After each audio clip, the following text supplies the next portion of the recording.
నమస్తే my dear aspirants. నేను ఈరోజు ఒక ఇంపార్టెంట్ టాపిక్ తోటి మీ ముందుకు వచ్చిన. అది GO46 స్థానికత.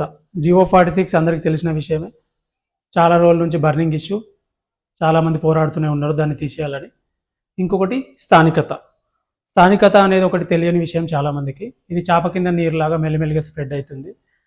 ఈ రెండిట్లో మార్పులు చేయకపోతే, GO46 స్థానికతలో మార్పులు చేయకపోతే ఒక 3 ప్రాబ్లమ్స్ రాబోతున్నవి. ఆ 3 ప్రాబ్లమ్స్ ఏంటి ఒకసారి ఇక్కడ చూద్దాము.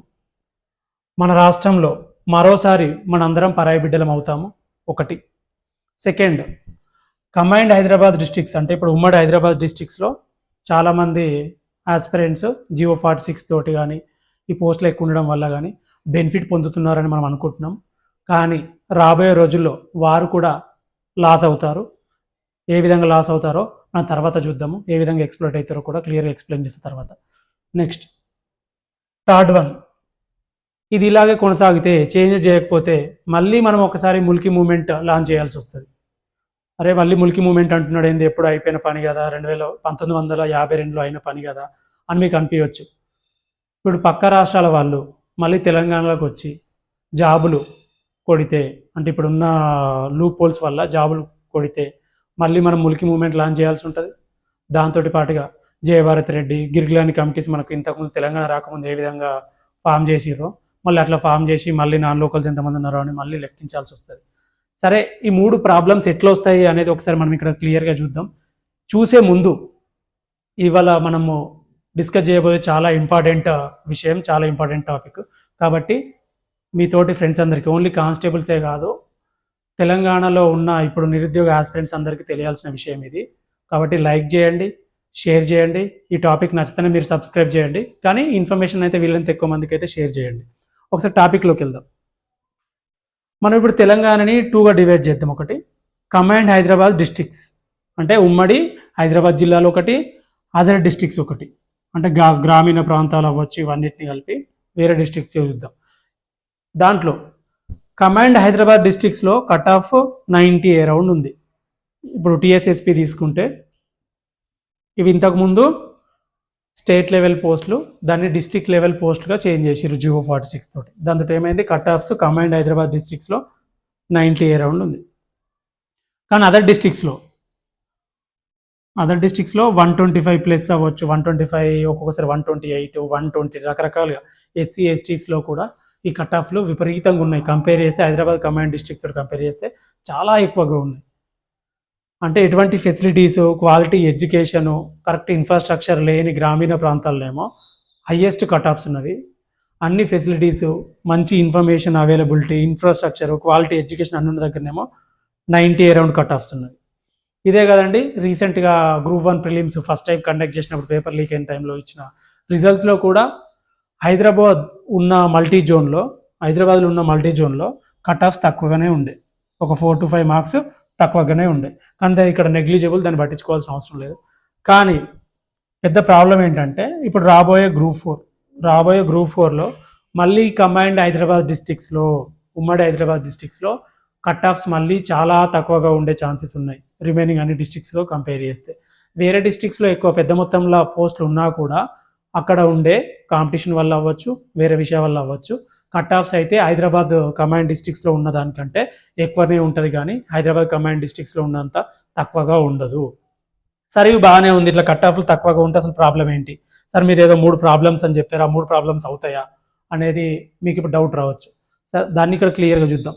ఇట్లా కట్ ఆఫ్స్ ఇక్కడ మరీ ఎక్కువగా గ్రామీణ ప్రాంతంలో, కంబైన్డ్ హైదరాబాద్ డిస్ట్రిక్ట్స్లో మరీ తక్కువగా ఉండేసరికి ఏమైందంటే, లో కట్ ఆఫ్స్ వల్ల, కంబైన్డ్ హైదరాబాద్ డిస్ట్రిక్ట్స్లో లో కట్ ఆఫ్ వల్ల 2 ప్రాబ్లమ్స్ వస్తవి. First problem, aspirants from other districts. వేరే డిస్ట్రిక్ట్స్లో ఉన్న ఆస్పిరెంట్స్ కంబైన్డ్ హైదరాబాద్ డిస్ట్రిక్ట్స్లో 4 years స్టడీ కండక్ట్ సర్టిఫికేట్ తీసుకోవడానికి ట్రై చేస్తారు. అంటే 1 to 7th 4 years study conduct ఈజీగానే వస్తుంది, ఎందుకంటే అన్ని ప్రైవేట్ స్కూల్స్ కాబట్టి. సరే, దీంతో పెద్ద ప్రాబ్లం లేదు, మన తెలంగాణలో కదా సార్ తీసుకున్నారని మనం టైం సేక్ అనుకున్నా. సెకండ్ బిగ్గెస్ట్ ప్రాబ్లం ఏంటంటే, సేమ్ అదర్ డిస్ట్రిక్ట్స్ వాళ్ళు తెలంగాణలో నుంచి వచ్చిన వాళ్ళు ఎట్లా తీసుకుంటా అనుకుంటున్నారో, పక్క రాష్ట్రాల నుంచి కూడా వచ్చి ఆస్పిరెంట్స్ ఒక 4 yearsకి స్టడీ కండక్ట్ సర్టిఫికేట్ తీసుకోవడం పెద్ద ప్రాబ్లం ఏం కాదు. దాంతో వాళ్ళకి ఇక్కడ 90 అరౌండ్ ఉంది కదా కట్ ఆఫ్, అంటే ఇంతకంటే తక్కువ ఉండొచ్చు.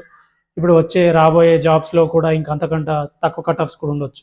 ఉంటే ఏమవుతుంది, వాళ్ళకు రీజనల్ సిలబస్ చదవకున్నా కూడా, తెలంగాణ మూమెంట్ హిస్టరీ ఇవి చదవకున్నా కూడా వాళ్ళకి జాబ్ వస్తుంది.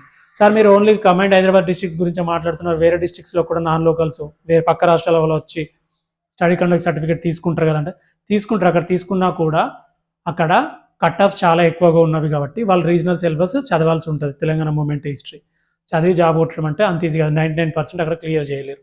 మెయిన్ ప్రాబ్లం ఏంటంటే ఎఫెక్ట్ అయ్యేది కంబైన్డ్ హైదరాబాద్ డిస్ట్రిక్ట్స్ పీపులే. ఇప్పుడు కట్ ఆఫ్ తక్కువగా ఉన్నాయని మనం సెలబ్రేషన్ చేసుకోవద్దు. దీనివల్ల పక్క రాష్ట్రాల వాళ్ళకి బెనిఫిట్ అయ్యే ఛాన్సెసే ఉన్నవి. కాబట్టి ఈ చేంజెస్ తీసుకోవాలి. సార్ మీరు ఏమైనా స్టడీ కండక్ట్ సర్టిఫికేట్లు ఏమైనా బఠానీలా అంత ఈజీగా దొరుకుతాయా అని మీకు అనిపించవచ్చు. అవును, బఠానీలే. ఎందుకు చెప్తున్నా అంటే మంచి మంచి డిగ్రీ సర్టిఫికేట్సే ఫేక్ చేస్తున్నాయి ఈ రోజుల్లో. స్టడీ కండక్ట్ సర్టిఫికేట్లు ఫ్రీగా తీసుకోవడం పెద్ద ప్రాబ్లం ఏం కాదు. 1000-1500 ఇస్తే ఇస్తారు. ఇంకోటి ముఖ్యంగా ఏంటంటే హైదరాబాద్లో ఉన్న మ్యాక్సిమమ్ స్కూల్స్ పక్క రాష్ట్రాల వాళ్ళవి. వాళ్ళు 1 to 7th ఒక 4 years సర్టిఫికేట్ తీసుకోవడం వాళ్ళకి పెద్ద ప్రాబ్లం ఏం కాదు. కాబట్టి అది పక్కా చేంజ్ చేయాలి. చేంజ్ చేయకపోతే ఇక్కడ ఉన్న లోకల్ ఆస్పిరెంట్స్కి ప్రాబ్లం అవుతుంది. సరే, ఇవన్నిటికీ వే అవుట్ ఏంటి? మళ్ళీ ఇప్పుడు మనం ముల్కీ మూమెంట్లు ఇవన్నీ ఎందుకు చేయాలి? కొట్లాడి పోరాడి తెచ్చుకున్నాం, మళ్ళీ ఇవన్నీ ఎందుకు? మళ్ళీ ఫస్ట్కి వచ్చిందా? దానికి సొల్యూషన్ ఏంటి? ప్రొయాక్టివ్ స్టెప్స్ ఏంటి అనుకుంటే సొల్యూషన్స్ ఉన్నవి. ఫస్ట్ ఇమీడియట్గా చేయాల్సిన పని జీవో 46ని రివోక్ చేయడం. జీవో 46ని ఎత్తేసేయాలి. ఉన్న జీవో 46ని తీసేయాలి. సెకండ్, 1 to 7th ఉన్న ఎనీ 4 years అని చెప్పారు కదా, ఆ 4 yearsకి 10th కంపల్సరీ అని ఒక రూల్ తీసుకురావాలి. చాలామంది ఆస్పిరెంట్స్ అనుకోవచ్చు, సార్ 10th కంపల్సరీ అంటే మా డిస్ట్రిక్ట్స్ ఇప్పుడు చేంజ్ అయితే అంటే, అన్నా మీది డిస్ట్రిక్ట్స్ చేంజ్ అయితే తెలంగాణలో ఏదో ఒక డిస్ట్రిక్ట్కి వెళ్తారు కానీ బయట స్టేట్కి అయితే వెళ్ళరు. ఈ 10th కంపల్సరీ అని పెట్టేసరికి 10th బోర్డ్ని మనము చేంజ్ చేయలేం కాబట్టి, ఆ సర్టిఫికేట్ని ఎక్కువ వరకు ఫేక్ చేయలేం కాబట్టి మనకి ఈజీ అవుతుంది లోకల్స్ని ఫైండ్ అవుట్ చేయడం, వేరే స్టేట్ వాళ్ళని ఎలిమినేట్ చేయడం ఈజీ అవుతుంది. సరే, ఇదంతా పెద్ద ప్రాసెస్, మళ్ళీ ప్రెసిడెన్షియల్ ఆర్డర్ ఇవన్నీ చేంజ్ చేసేదాకా మళ్ళీ మనకున్న ఇప్పుడు నోటిఫికేషన్స్ అన్నీ ఆగిపోతాయి కదా అంటే, ఇది యాజ్ ఇట్ ఈజ్ ఫాలో అవ్వాలి అంటే ఇప్పుడు 4 years తీసుకోవాలి, 10th వద్దు అనుకుంటే ఇమీడియట్గా జీవో 46 తీసేసి ఇప్పుడున్న ప్రైవేట్ స్కూల్స్ అన్నిటికీ గవర్నమెంట్ ఒక గైడ్లైన్స్ పంపించి లాస్ట్ అంటే ఇప్పుడు ఈ జీవో వచ్చినప్పటి నుంచి 1 to 7th లోకాలిటీలో 4 years అని చెప్పి ఎప్పుడు వచ్చిందో జీవో, ప్రెసిడెన్షియల్ ఆర్డర్ ఎప్పుడు వచ్చిందో అప్పటి నుంచి కొత్తగా ఎవరెవరికి స్టడీ కండక్ట్ సర్టిఫికేట్స్ ఇచ్చిర్రో గవర్నమెంట్ తెప్పించుకోవాలి. తెప్పించుకొని వాళ్ళందరికీ ఒకసారి 10th మెమోలు చూసి లోకల్ ఎవరు నాన్ లోకల్ ఎవరెవరని చూసి ఎలిమినేట్ చేసేయాలి. అంటే ఈ చేంజ్ అయ్యే వరకు ఇప్పుడు మళ్ళీ ప్రెసిడెన్షియల్ ఆర్డర్ ఇవన్నీ చేంజ్ చేయడానికి ఒక మళ్ళీ 2-3 years పట్టొచ్చు కదా. అయ్యేలోపు రిక్రూట్మెంట్ ఆగకుండా చేయాలి అంటే ఈ ప్రొసీజర్ ఫాలో అవ్వాలి. Next, common cut off approach. Common cut off approach అంటే ఇప్పుడు కొన్ని డిస్ట్రిక్ట్స్లో 125 ప్లేస్లు ఉన్నాయి. ఇప్పుడు గ్రూప్ 4 కూడా మళ్ళీ సేమ్ అదే సిచ్యువేషన్ మళ్ళీ రిపీట్ అవుతుంటుంది. దీంతో ఏమైపోతుందంటే రియల్గా చదివే ఆస్పిరెంట్స్ డిసప్పాయింట్ అయిపోతున్నారు. ఏముందిరా బాబు, మీ డిస్ట్రిక్ట్స్లో మీరు ఏం చదవకుండా పోయి రాసి వస్తే జాబ్ వస్తుంది, మేము చదివి సంవత్సరాలు కూర్చొని చదివి మాకు జాబ్ వస్తలేదని ఒక నిస్సహాయత స్థితిలోకి వెళ్ళారు. ఇవన్నీ అవ్వద్దు అంటే కామన్ కట్ ఆఫ్ అప్రోచ్ తీసుకురావాలి. అంటే ఎగ్జాంపుల్ ఒక డిస్ట్రిక్ట్లో 120 ఉంటే ఇంకో డిస్ట్రిక్ట్లో 110 అంటే ఓకే, ఒక 10 marks డిఫరెన్స్ వరకు ఓకే. 30-40 ఏంది, అంత డిఫరెన్స్ ఉండకుండా ఒక అంతే వేసి ఒక కామన్ అప్రోచ్ తీసుకొని ఎగ్జాంపుల్ 110 బిలో వచ్చిన వాళ్ళకి జాబ్ ఇవ్వకుండా 110 ఎబోవ్ మార్క్స్ వచ్చిన అంటే వేరే డిస్ట్రిక్ట్స్లో ఉన్న మెరిట్ స్టూడెంట్స్కి జాబ్లు ఇవ్వడం వల్ల ఏమవుతుంది అంటే చదువుకున్న వాళ్ళకి బెనిఫిట్ అవుతుంది, చదివేటోళ్ళకి ఒక హోప్ వస్తుంది. వేరే వేరే డిస్ట్రిక్ట్స్లో ఉన్నా కూడా ఎక్కడున్నా కూడా నేను చదివిన మా డిస్ట్రిక్ట్లో కాకుండా వేరే డిస్ట్రిక్ట్లో జాబ్ వచ్చే ఛాన్సెస్ ఉంటుంది అనేది ఒక హోప్ వస్తుంది. కాబట్టి మనము ఈ పర్టికులర్ థింగ్స్ గురించి మనం రాబోయే రోజుల్లో పోరాడాలి. స్థానికత గురించి మీరు చాలామంది అబ్జర్వ్ చేయట్లేదు, దానివల్ల కూడా పెద్ద ఇష్యూ రాబోయే రోజుల్లో ఇష్యూ అయ్యే ఛాన్సెస్ ఉన్నాయి. కాబట్టి మనం ప్రోయాక్టివ్గా పోరాడాలి. ఇలాంటి అవేర్నెస్ వీడియోస్ ఇంకా కావాలంటే లైక్ చేయండి, షేర్ చేయండి, కామెంట్ చేయండి, సబ్స్క్రైబ్ చేయండి. Thank you all. Thank you very much.